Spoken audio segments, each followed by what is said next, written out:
Hi folks, welcome to another Broken Meeple review, and this is one of the hotness for the summer here. Some of you have already played it, some of you have already got it, but some of you are umming and ahhing, and maybe some of you haven't even checked it out yet. This is the third in the Century trilogy, Century A New World, and you probably can't even see the title because it's like so small there. You're pretty much just caring that it's Century. That's essentially the deal.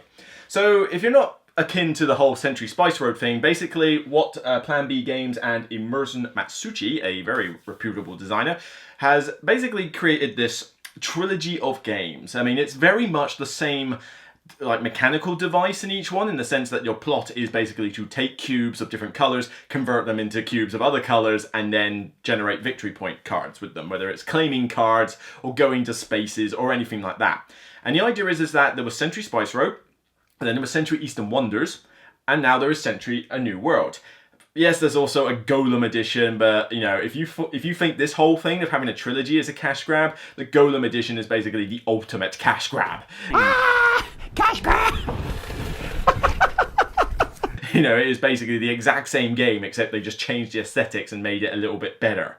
Whoopie-doo, you know, cash grab, yes. But Century A New World. With Spice Road, I like it. I think it's fine. I prefer things like Splendor and that to it. I gave it a 7. Eastern Wonders I thought was a bit too convoluted, a bit too fiddly, and took far too long. I mean, I thought Century Spice Road sometimes overstayed its welcome now and again, but Eastern Wonders just went on far too long. I give Eastern Wonders a 6. Is this one the best of the trilogy? Yes, I think it is, but more on that. In Century New World, what you were doing is, again, you are still just converting cubes into different colours and getting victory point cards with them, you know, same as before. Except this is worker placement, but not your traditional worker placement. Normally it's one worker, one space, blocked, you can't go there anymore. This one is different. Here you have a selection of spaces, and you have a bucket load of these little tiny meeples, which are far too small. I do wish they were bigger. They are like tiny little meeples, but oh well, like I say, whatever. It's a small component niggle. But the idea is that you put a minimum of one meeple on a space, and you do the action, okay? Standard worker placement affair. Except certain spaces might require more than one meeple, and also if you have meeples on a space, instead of directly blocking an opponent, they basically have to put an extra meeple, more than yours, on top of the space. So if I've taken a space to gain like some yellow cubes, and I put 2 meeples on there, the opponent has to put a minimum of 3 on there in order to do the same action. So you might not necessarily block them out, but you might have just made them pay a bit over the ends for it. And on your turn, you're either putting workers onto a space, or you are doing your whole turn is just to claim them all back. When do you want to claim them? Do you want to leave them there to block other people from doing their actions? Are you getting to a point where you kind of need your workers back? You want to visit a space for another time? You know, you might collect more meeples as the game goes on, in which case, you know, can I survive a long time without wasting my turn to just collect them all? It's things like that you've got to consider. A bit like with the Century Spice Road cards. I mean, you played the cards and eventually you're like, I need to draw all my cards up again. Right, fine, collect all the cards. Same thing, but with workers. In this one though, you are claiming cards which not only give you victory points, but also give you a bonus. They might give you more workers, more cheaper spaces to go on, but some of them even unlock other worker placement spaces. You have a set amount at the start of the game that are fixed, but then you can unlock other spaces, and it's down to the player who takes the card as to which space gets unlocked. So naturally they're going to pick a space that benefits them more. But again, it means that in the game you're going to have different spaces open up in different games. It adds a bit of variety, adds a bit to the replay value, and gives the opponents an incentive to kind of like, I could get that one, it's worth more points, but I really want that worker placement space. You know, I'm really doing good with the green cubes here. That one lets me do more stuff with them, so I'm going to take that card and unlock it. Of course, other cards may be worth more or less points, and there's a tiny little set collection thing, which is just basically collect tiles with symbols, and they give you points based on how many symbols you have on a card. I mean, it's basically every other set collection thing you've ever seen. But why is it better than Spice Road? Well, with this, the cards I thought were fine, but it was nothing we'd never seen before. I mean, this whole thing of, oh yeah, they're in a row and then you pay a bit more to go along, I've got that in loads of other games. In fact, to be honest, I have Majesty for the Realm somewhere down there behind me. I much prefer that to the original Century Spice Road, and it uses the exact same mechanic. You know, we're kind of done with this. But this one, has obviously those workers, but the other problem I had with the original cards was that I thought there was a balance issue depending on when the cards came out. I mean, if that early upgrade card came out, you were nabbing it as quick as you can, and the ones that just give you cubes, if they stayed in the deck the whole game, the game dragged on and on because people couldn't do jack with their like conversion cards. Here, though, you've got the necessary stuff from the get-go, so it just gets going, gets flowing, nice and smooth, nice and streamlined, and, you know, doesn't sort of clog up at any point, because you have at least the bare minimum to do your stuff right there in front of you, and then anything else you get is a bonus on top. Now, like I say, I think it's the best of the three, but it's kind of just a smidgen above the first one, you know. I mean, there's a big gap between the first and the second one, but this one's kind of like, yeah, I like it a bit better than the first one, but it's only like, you know, a small amount there. But one thing I will say before I get onto my verdict is, you know, component-wise, still, other than those teeny little meeples, which are way too small, you know, you still get the little dishes, you still get the cubes, they're good quality wooden cubes, for as much as cubes can be great quality, and the board itself is nice and colourful, so it's still got the same cool artwork that you used to before.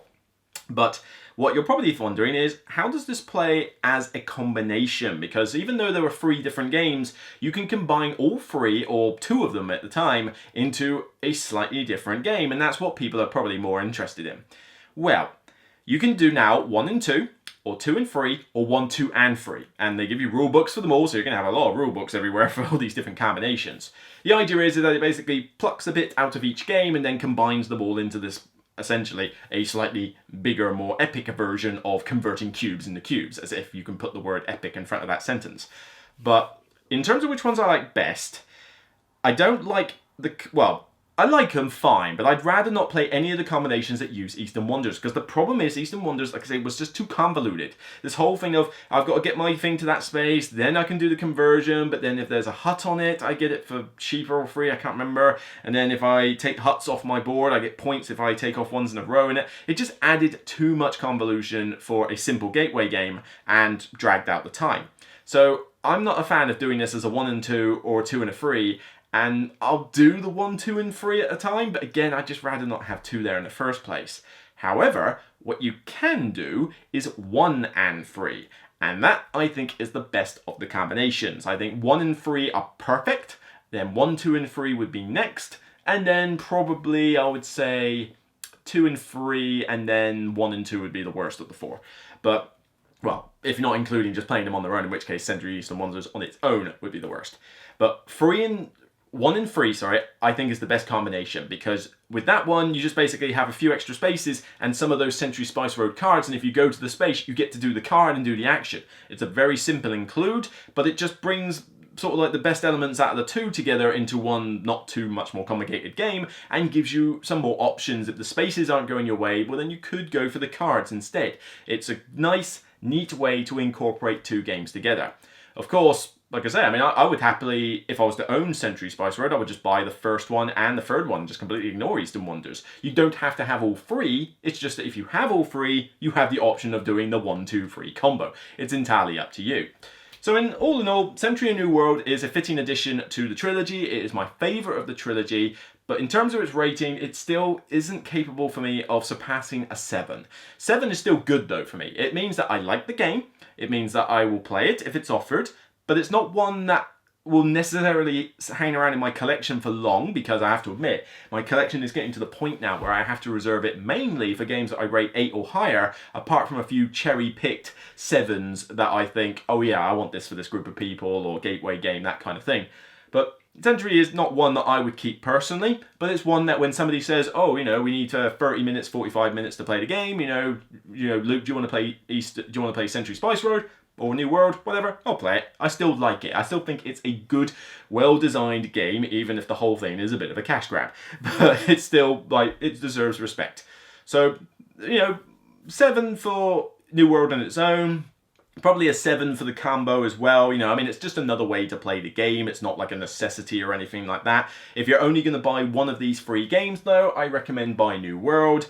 If this is not your first Century Spice Road purchase, then I'm surprised you're even watching this video, because frankly, you've probably already gone out and bought it. But yeah, decent game. Just, like I say, Splendor, Majesty, and all these other games that are in this kind of category. Even the new one, actually.